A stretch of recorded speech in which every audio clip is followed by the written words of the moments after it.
Señor, vela con amor continuo sobre tu iglesia, y ya que sin tu ayuda no puede sostenerse lo que se cimienta en la debilidad humana, protege a tu iglesia en el peligro y manténla en el camino de la salvación. En el nombre del Padre, y del Hijo, y del Espíritu Santo. Amén.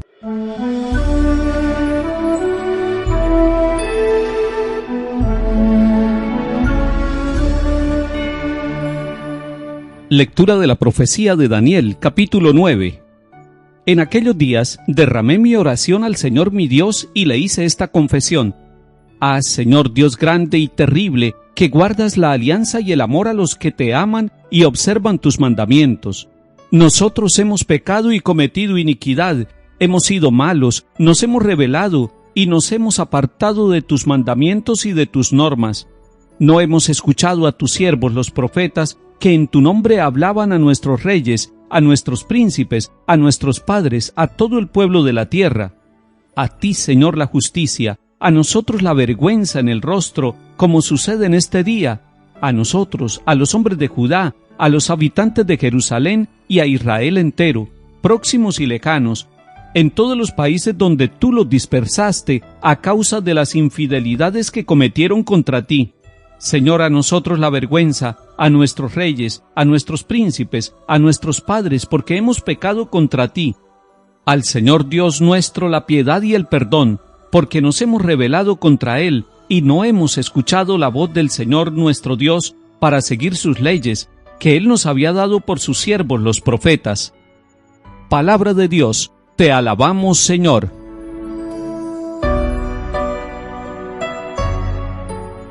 Hoy la liturgia de la Iglesia nos propone una lectura breve, una lectura corta, tomada del capítulo 9 del libro de Daniel.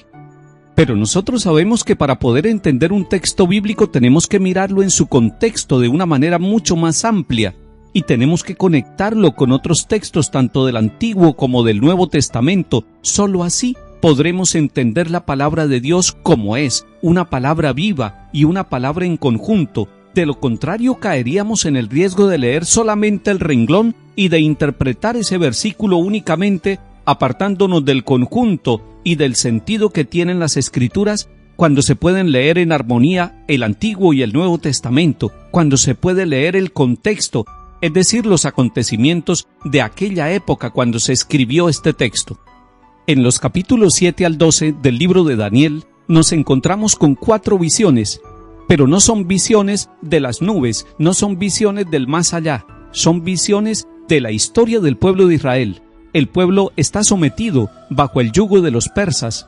Es una visión de la realidad, pero desde la fe, con ojos de fe, sabiendo que Dios es el Dios de la historia, que el sufrimiento que tiene el pueblo en ese momento es un sufrimiento que lo conoce Dios, es un sufrimiento que está en las manos de Dios. Él respeta la libertad y la historia de los pueblos, pero Él está dentro de la historia, dentro de los sufrimientos, dentro de los acontecimientos de nuestras comunidades. Ahora sí, podemos leer el capítulo 9 que nos propone la Iglesia en su liturgia para el día de hoy. Nos encontramos que es el tiempo de Darío, el rey de los persas y de los medos, y que Daniel está leyendo la Sagrada Escritura, que Daniel está leyendo al profeta Jeremías. Y como fruto de la lectura que Daniel hace de la palabra de Dios, surge una oración bellísima, una oración que no es a título personal de Daniel, sino una oración pública. Se trata de una oración por el pueblo, por la nación, por todo lo que está sucediendo en este país.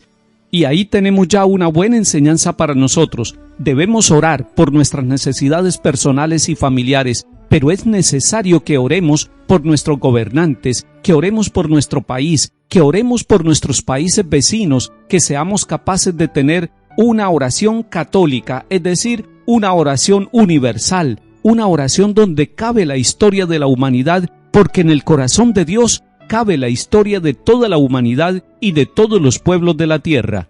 Esta bella oración comienza reconociendo lo que es Dios. Dios es grande, Dios es el que guarda la alianza, Dios es leal. Está reconociendo a Dios porque la oración se dirige a ese Dios conocido por el pueblo de Israel, a ese Dios que ha estado grande con ellos, que los ha liberado de la esclavitud en otros momentos, a ese Dios que ha hecho una alianza, a ese Dios que es leal a pesar de las infidelidades del pueblo. Y luego esta oración se convierte en una confesión humilde, en un reconocimiento de los pecados del pueblo, en un reconocimiento de todas las fallas que ellos tienen. Dice, hemos pecado, hemos cometido crímenes y delitos, nos hemos rebelado apartándonos de los mandamientos y preceptos del Señor. Esta oración, a manera de confesión, está reconociendo un primer pecado del pueblo.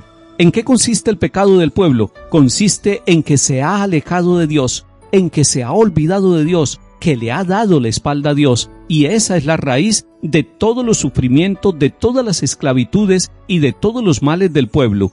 Y este capítulo 9 del libro de Daniel continúa confesando los pecados y los errores del pueblo. Dice, es que no escuchamos a los profetas, los verdaderos profetas, los enviados de parte de Dios, aquellos que no le endulzaban el oído al pueblo, sino que le estaban diciendo que tenía que corregir el camino, que estaban realizando una historia y un camino sin Dios. No escucharon a los profetas que les hablaban en nombre de Dios, y como consecuencia viene para ellos la vergüenza. Pero el avergonzarse ya es un signo de humildad. Avergonzarse es un signo del reconocimiento sincero del error. El pueblo de Israel todo está avergonzado, los gobernantes y todos los habitantes de Israel. En medio de la vergüenza que sufre el pueblo de Israel por todos los pecados cometidos, se acuerdan en esta oración que está haciendo Daniel que Dios es compasivo, que Él es misericordioso. Queda como tarea para el pueblo retornar a Dios, volver al Señor, hacer silencio para escuchar la voz de Dios y volver a cumplir los preceptos de la alianza, es decir, volver a ser fieles en la presencia del Señor.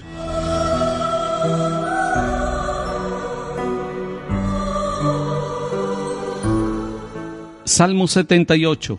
No recuerdes contra nosotros las culpas de nuestros padres, que tu compasión nos alcance pronto, pues estamos agotados. Socórrenos, Dios Salvador nuestro, por el honor de tu nombre, líbranos y perdona nuestros pecados a causa de tu nombre.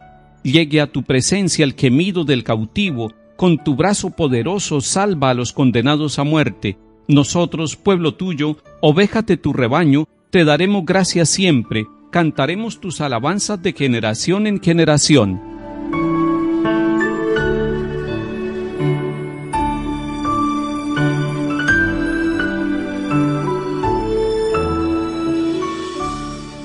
Lectura del Santo Evangelio según San Lucas, capítulo 6.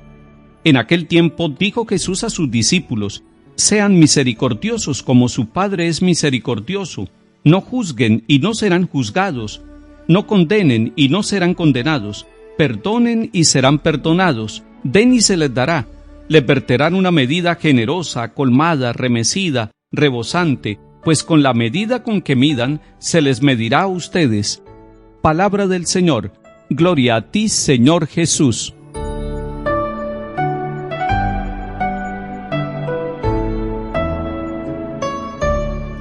Nos hace bien a todos escuchar las palabras del Señor Jesús. Son palabras directas, son palabras renovadoras, son palabras que tienen fuerza y que nos cambian la lógica, la forma de pensar humana.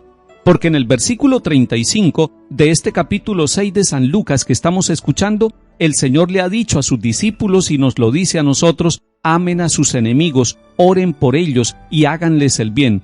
Ese es el versículo anterior a lo que hemos leído hoy. Y hoy la meta nos la pone bien alta, nos está diciendo, sean misericordiosos como su Padre es misericordioso. El Señor quiere que nosotros nos parezcamos al Padre Celestial, y la primera característica de Dios Padre es su misericordia. Él es rico en misericordia, y cuando nosotros le decimos, Padre nuestro que estás en el cielo, y cuando le decimos, venga a nosotros tu reino, le estamos diciendo, venga a nuestra forma de ser, venga a nuestra mente y a nuestro corazón tu misericordia, que es la primera de tus características, Padre Dios. Así nos lo ha enseñado Jesucristo el Señor. Así lo dijo en el capítulo 15 de San Lucas, cuando nos mostró en la parábola del Padre misericordioso que tenemos un Dios bueno, un Dios que nos acoge, un Dios que hace fiesta a pesar de nuestros pecados, porque nos ama y nos recibe. Pues el Señor nos está diciendo, sean misericordiosos. Hoy la tarea que tenemos, si queremos cumplir el Evangelio que el Señor nos comunica, es tratar de ser misericordiosos. tratar de parecernos al Padre Dios en su misericordia, y por lo tanto nos toca eliminar